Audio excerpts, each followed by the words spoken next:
Finally, eto, nahawakan at nakuha ko na nga ang aking ikalawang sahod dito kay Facebook. For today's ganap ay samahan niyo po ako dahil pupunta tayo ng SM para doon nga kuhanin yung aking ikalawang sahod. O nga pala ng araw na yan at hapon na rin at nakakapagtaka dahil tingnan nyo naman wala man lang ka-traffic.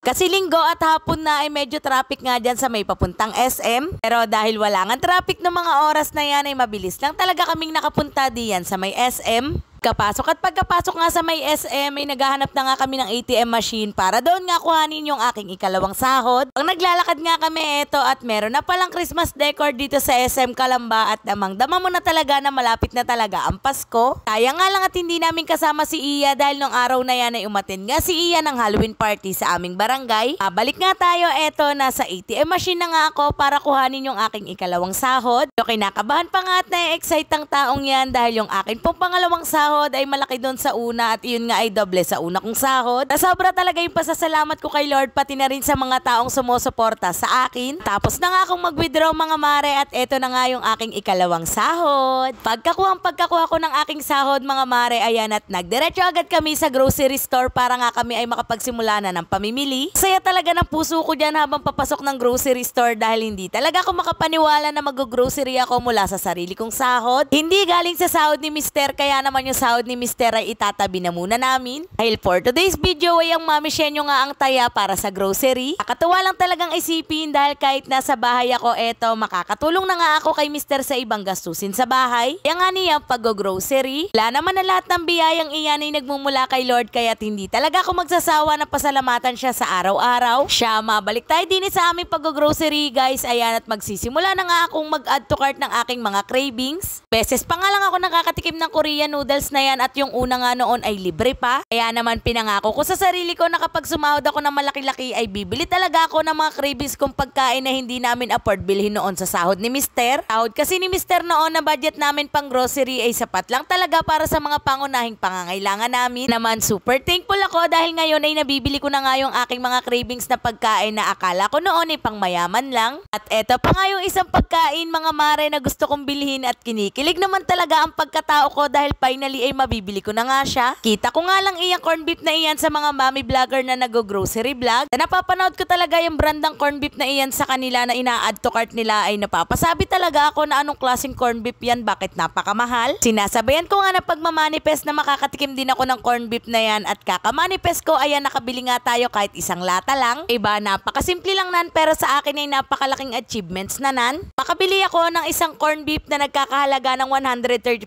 pesos, nakapresyo na ng isang buong manok diyan sa SM. Diba? Kaya naman tuwang-tuwa ang person na ito dahil nabili nga ang kanyang pinaka-pinapangarap na corn beef. Dami ko pa talaga minamanifest kaya naman soon na i-share ko sa inyo pag nakamit ko na rin. Pero bago yan ay mabalik muna tayo din sa aming pag-grocery at naandyan na nga kami sa section ng aking mga kalahi. Ste ng mga toyo pala mga mare.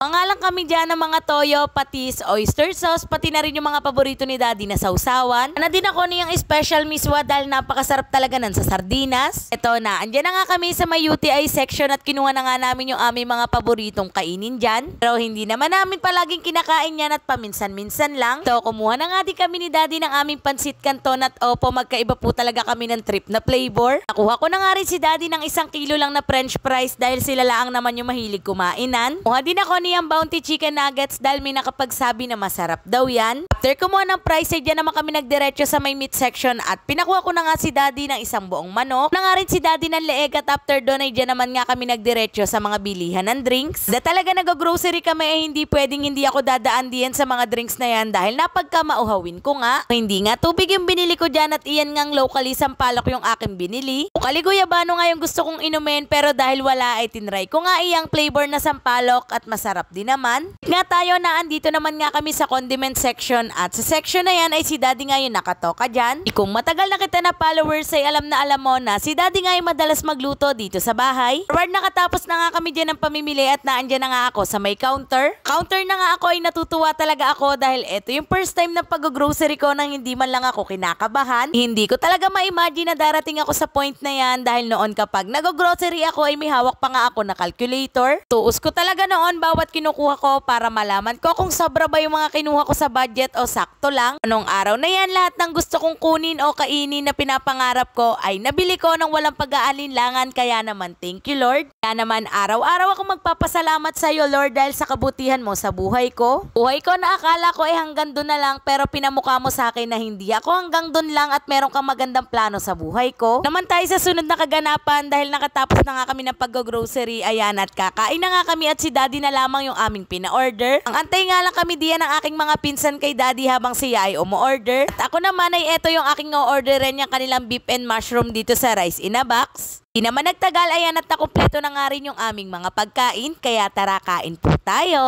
Naman kami nagtagal sa aming pagkain at after namin kumain, ayan, at bumili nga lang kami ng McDo pampasalubong kay Iya, pati na rin dun sa aking kapatid. Siya, yan lang muna for today's video. Thank you for watching. See you on my next vlog. God bless.